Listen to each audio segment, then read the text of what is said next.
So moving on to the bridge of yesterday, what happens here is that we start with an E minor with an A melody note. So I've got the E minor underneath, but the melody note is the A. Makes it kind of like an E minor with an added 4. Second note is also an A, but with an A chord underneath. But this A, E, G, A, basically an A7, but I'm not putting a third in there. I don't want to, it just doesn't need to be that rich. The melody is so simple and so persuasive that it doesn't need to be beefed up with a lot of extra notes. So here, and you know, you can spread with the right hand, or you can go,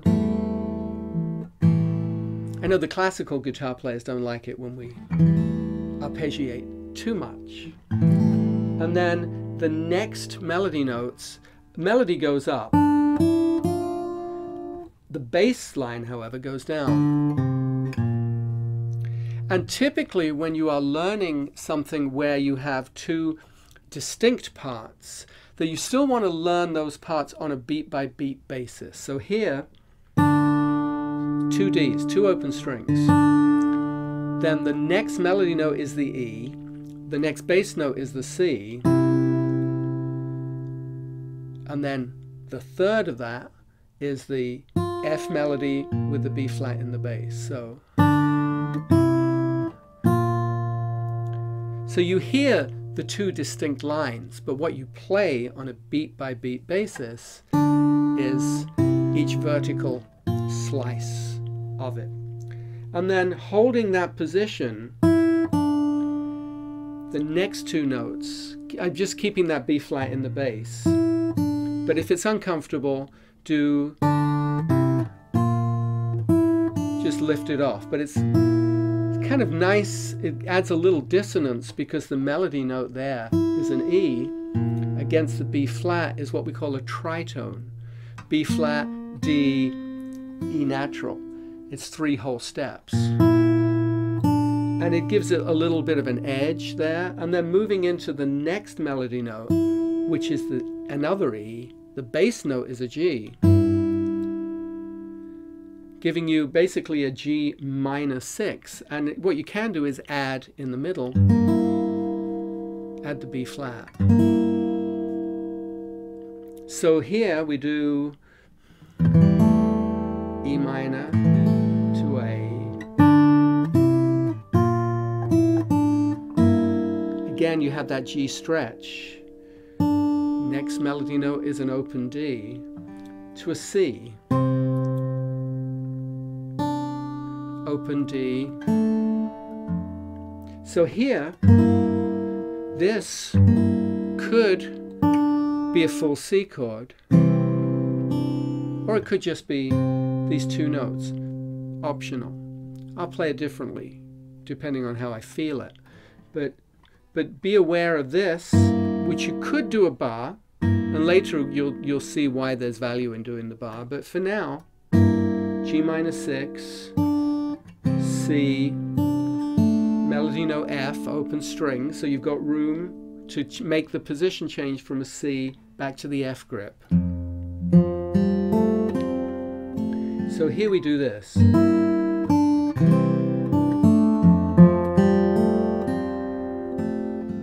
And you see what happens here is that above the F grip,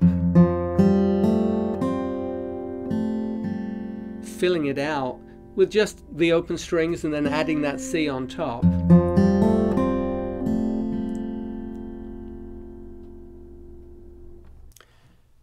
Then the second half of the bridge repeats the same thing as the first half. There's the E minor, there's the A, and you'll notice I'm just leaving my third finger down to play that A7, and then D minor, C, B flat, and again here.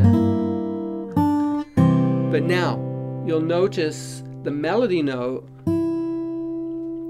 is an E here, so it actually makes sense not to fill out the whole C chord there, because otherwise you're doubling that E, which is really too much information. You don't need to do this with that on top. It's much cleaner. And then the end of the phrase ends on the F. Well, there's a string part on the record that takes you down to the G for the repeat of the verse. But look at this. I could do that, or I could do this. Pull a full bar, play the bass note. So basically I have an F sus, and then with my pinky reach out for the 7th fret to catch that A. So like this. And then slide back to move into the verse. So there are a couple of different options there. But given the pace and the slight kind of like the way that you can pull the time around, what we call rubato, that you can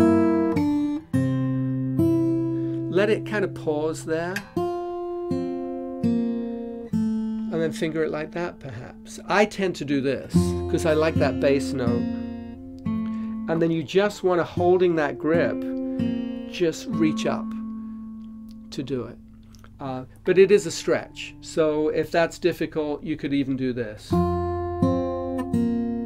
Holding the bass note and play like this, where you just go from a C through the B flat to the A on the 2nd string. But that's the bridge.